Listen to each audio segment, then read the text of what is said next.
In today's video, I'm going to teach you how to create a component set in Figma. A component set lets you organize related variations of a component like button states, sizes, or styles, so you can swap them quickly and keep designs consistent. It's ideal for building scalable design systems and speeding up handoff. Start by opening your design in Figma. Work in the file or page where your elements already live and make sure each piece you plan to include is finalized. If you are experimenting, consider duplicating the frame so you always have a clean reference.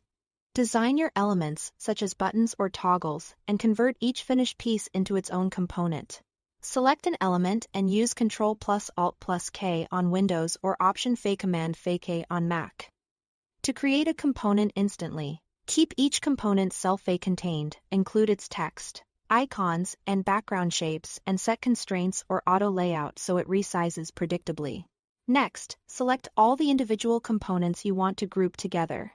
These should represent variations of the same thing, not unrelated parts.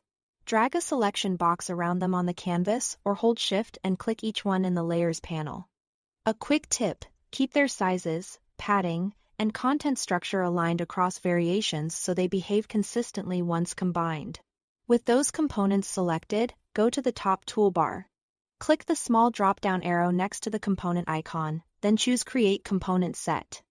Figma groups the selected components into a single set, giving you a tidy container for all variations. You'll see one parent with individual variants inside. And in the right sidebar you can switch between them using properties. If your names were consistent, those properties will read clearly and make it easy to apply the right version. And that's it. Thanks for watching.